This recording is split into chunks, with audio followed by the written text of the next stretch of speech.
This is not Rome. This is what time leaves behind.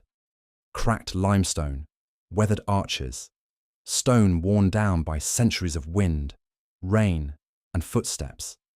Fragments of something that once felt untouchable. But this is only the aftermath, because 2,000 years ago, this place didn't whisper. It roared. The air trembled with voices. 50,000 people packed into stone walls, shouting, chanting, demanding spectacle. Banners snapped in the wind. Sand trembled beneath the weight of footsteps. This wasn't a ruin. It was alive. And not just alive. It was the center of the world. We've spent generations staring at what remains and calling it history. But ruins are not truth. They are the final frame, after everything else has been erased. So what did Rome actually look like before the silence, before the emptiness, before time stripped it down to bones? Imagine standing in a city where every direction you turn, something massive rises into the sky. Columns taller than anything you've ever seen, temples glowing in sunlight, statues watching from every corner. This is Rome at its peak, a city of over 1 million people, a scale so vast, no civilization had ever attempted it before. And somehow, it worked. Because Rome wasn't built on beauty alone. It was built on control, hidden beneath your feet. A second world existed, water rushing through engineered tunnels, waste disappearing into massive underground channels. A system so advanced, it kept an entire city functioning without pause.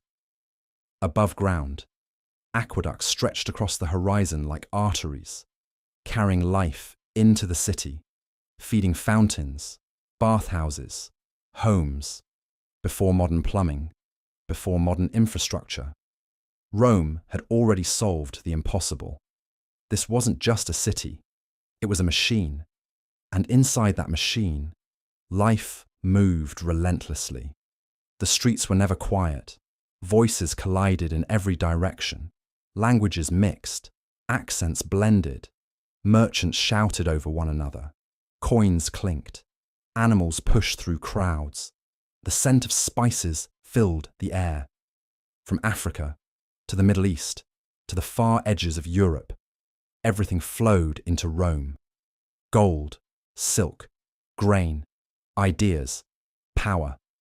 But beneath that movement, beneath that energy, there was a divide. Because not everyone experienced Rome the same way. For most, life was unstable. Narrow buildings stacked too high. Wood and brick that could collapse without warning. Rooms packed with families struggling to survive. Fire was always a threat. Hunger was always close. But just above them, on the hills, another world existed. Open space, flowing water, gardens, marble floors that reflected sunlight. Luxury so extreme, it didn't feel real. Two realities existing at the same time. One surviving, one ruling. And then there was spectacle. Massive arenas filled beyond capacity, crowds vibrating with anticipation. The sound wasn't just loud, it was overwhelming. Chariots racing at impossible speeds, dust rising into the air, the ground shaking beneath thousands of feet. This was power, turned into entertainment, control, disguised as excitement. Rome didn't just want to be strong. It wanted to be seen, to be felt, to be remembered. And that didn't stop at the streets, because Rome didn't just build a city, it built belief. Temples towered above everything, designed to make you feel small, insignificant, temporary. Light poured through openings in perfect beams. Shadows stretched across massive interiors. Everything about these spaces told you one thing: you are not in control. Rome is. And then there were the statues, not silent, not lifeless, but painted, Bright reds, deep blues, gold accents catching the light, eyes that seem to follow you, expressions frozen in power. Every detail was intentional. Every structure was a message. Rome is powerful. Rome is chosen. Rome is eternal. But nothing eternal needs to say it out loud. Because beneath all of it, something had already begun to change. Not suddenly, not dramatically, quietly. The crowds didn't vanish overnight. The buildings didn't collapse in a single moment. Instead, Rome began to thin. Spaces that once felt full started to feel different, then emptier, then quieter. The systems that once ran perfectly began to strain. Resources stretched, control weakened. The machine that once felt unstoppable started to hesitate, and then to fail. Not with a single event, but with time. Buildings were abandoned, markets slowed, voices faded, and something strange happened. Rome didn't fall in a dramatic explosion.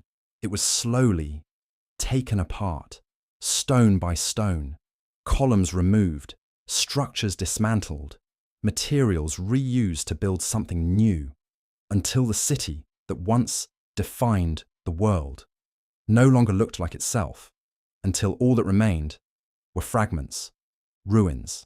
But those ruins were never the full story. Because Rome didn't disappear. It changed form. Its ideas spread beyond its systems became foundations for the future. Look closely at the modern world, and you'll see it. In the way cities are planned, in the way power is displayed, in the way influence is built. Rome is still here, not as an empire, but as a blueprint. And today, we walk through its remains without even realizing it. We stand inside the shadow of something that once believed it would last forever. And maybe that's the real story, because every civilization believes the same thing, that it's different, that it's stronger, that it will last, just like Rome did, until it didn't. So the real question isn't how Rome fell. It's this: what will our ruins look like? When everything we've built becomes fragments, what story will they tell about us? Will they see power or illusion? Will they believe we were unstoppable, or that we simply didn't see it coming? Because one day, someone will stand where we once stood, looking at what's left, trying to understand who we were and why we thought we would last forever. If this made you see history differently, if this changed how you look at the world around you, then this is just the beginning. Because we're not just exploring the past, we're rebuilding it, one lost civilization at a time. So if you want to witness history the way it was never meant to be seen, subscribe now, because the next time we rewind time, you won't want to miss what we uncover. Nothing lasts forever, but what we discover next might change everything.